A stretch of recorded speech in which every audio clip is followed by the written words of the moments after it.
Have you ever stopped to think about what happens when Marvel decides to put almost the entire universe into a 2.5-minute trailer?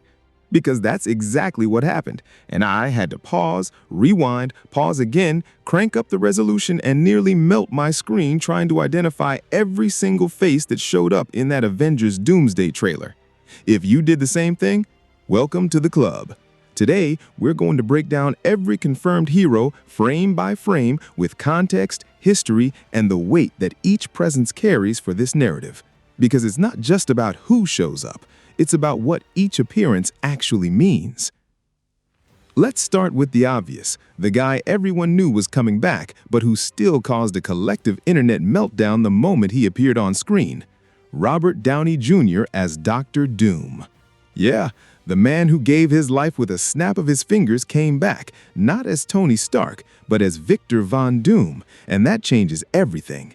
Marvel didn't bring RDJ back for cheap nostalgia. They brought him back to subvert everything the audience loves about him.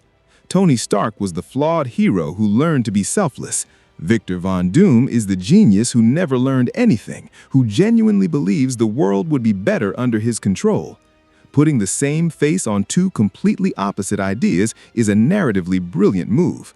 And the trailer makes it clear, Doom isn't the villain who screams, he's the villain who speaks quietly and still makes everyone shake. So who are the heroes that are going to face him? The classic Avengers who survived the MCU's narrative snap. Sam Wilson, Anthony Mackie's Captain America, gets prominent screen time. After Brave New World established him as the new symbol behind the shield, seeing Sam at this epic scale confirms that Marvel is seriously betting on him as the face of the post-Steve Rogers MCU. He's not a replacement, he's the evolution of an idea. Bruce Banner, played by Mark Ruffalo, is also confirmed, and the real question here is which Banner? Smart Hulk? The fractured Hulk from She-Hulk? The trailer drops visual hints that the character's situation is far more complicated than it looks, and that's exactly the kind of detail Marvel plans to blow up in the second act. Clint Barton, Jeremy Renner's Hawkeye, appears in a brief but deeply symbolic moment. After everything he went through in Endgame, losing Natasha, carrying the weight of being the one who survived, seeing him back at this scale carries an emotional gravity that goes way beyond the action. The new pillars of the MCU. This is where it gets really interesting, because the trailer confirms that Doomsday isn't just a nostalgia reunion, it's a passing of the torch on a scale that Endgame never had to pull off. Shang-Chi, played by Simu Liu, appears in sequences that suggest high-level hand-to-hand combat. After the first film established him as one of the most technically impressive characters in the MCU, seeing him in a global war scenario against Doom is the validation his fans have been waiting for since 2021. America Chavez is also there, and there's a crucial layer here. Her power to punch through the multiverse is literally the narrative key to everything the MCU has been building since WandaVision. In a film featuring Dr. Doom, who in the comics is obsessed with time travel and reality control, America Chavez isn't a side character. She might be the trump card. Kate Bishop, played by Haley Steinfeld, confirmed. After Hawkeye, Kate grew enormously as a character, and her presence here suggests she's no longer standing in the shadow of Clint's legacy. She's building her own. The mutant side and the big surprises. Take a breath here, because this is where the trailer teases more than it actually delivers. Professor Xavier was confirmed in the weeks leading up to the trailer, but it's the scene where Charles stands before Doom that actually stops you cold. There's a dynamic in the comics between Doom and mutants that runs deep. Doom never underestimated them. He feared them in a way that few villains ever admitted. Seeing that tension being built cinematically is historic. Rogue, with her absorption powers, is confirmed, and the question hanging in the air is which powers has she already absorbed before this conflict? Because depending on the answer, she might be the most dangerous character in the entire film. And then there's the elephant in the room. The Fantastic Four. Reed Richards, Sue Storm, Johnny Storm, and Ben Grimm. Pedro Pascal, Vanessa Kirby, Joseph Quinn, and Eben Moss-Backrack. They're here, and they have to be, because without the Fantastic Four, Dr. Doom's story has no roots. Reed Richards and Victor Von Doom are the oldest intellectual rivalry in Marvel Comics. They grew up together, studied together, and a laboratory explosion separated genius from arrogance. Or, depending on who you ask, those positions are reversed. Seeing this dynamic finally land in the MCU with these actors in a confrontation of this magnitude is the kind of thing that reminds you why you started following the MCU in the first place. The ones who flash by but matter too much. The trailer has that kind of rapid cut editing Marvel uses when it wants to show scale without giving away spoilers, and in those cuts, a few faces that are worth their weight in gold.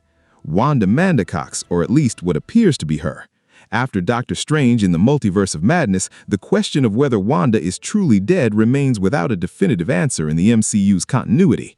One specific frame in the trailer set off an intense discussion in the community. Is it her? Is it an alternate version? Marvel is clearly loving this ambiguity. Monica Rambeau confirmed following the Marvels. She has a direct connection to photonic energy and her mother's legacy in the MCU, and in a film about dominance and power, her arc makes narrative sense. Kamala Khan, Iman Vellani's Miss Marvel, appears in a teen moment that suggests she's finally going to get the space the streaming series couldn't quite give her. And there's an interesting detail here. In the comics, Kamala is a die-hard Avengers fangirl. Seeing her now as one of them, fighting a global-scale threat, is the most complete hero arc conclusion the MCU has on the horizon.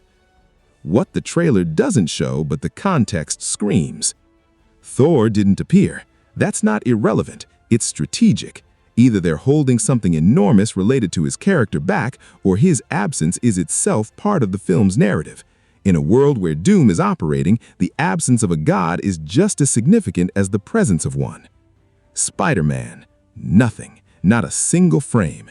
And considering that Peter Parker is one of the highest-grossing characters in the MCU, his deliberate absence from the trailer screams that something very specific is being protected so it doesn't spoil the experience. Ant-Man didn't appear either, and after Quantumania, that carries a whole other layer of meaning that Marvel will certainly explore. What Doomsday really represents. Endgame was about sacrifice, about the price of saving what you love. Doomsday seems to be about something else entirely, about what happens when someone decides they know better than everyone else what's best for the world.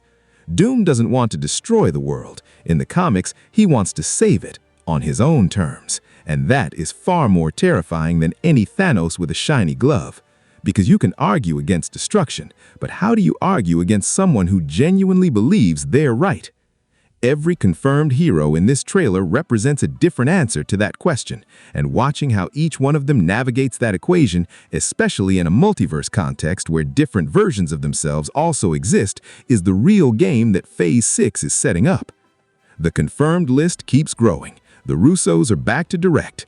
RDJ came back to become the opposite of everything he was, and the MCU is betting everything on a brand new idea. That the greatest villain doesn't need to be the most powerful. He just needs to be the most convinced. And I'll leave you with a question that's going to stick with you for a while. If Dr. Doom genuinely believes he's saving the world, which of all these confirmed heroes actually has a strong enough argument to prove him wrong?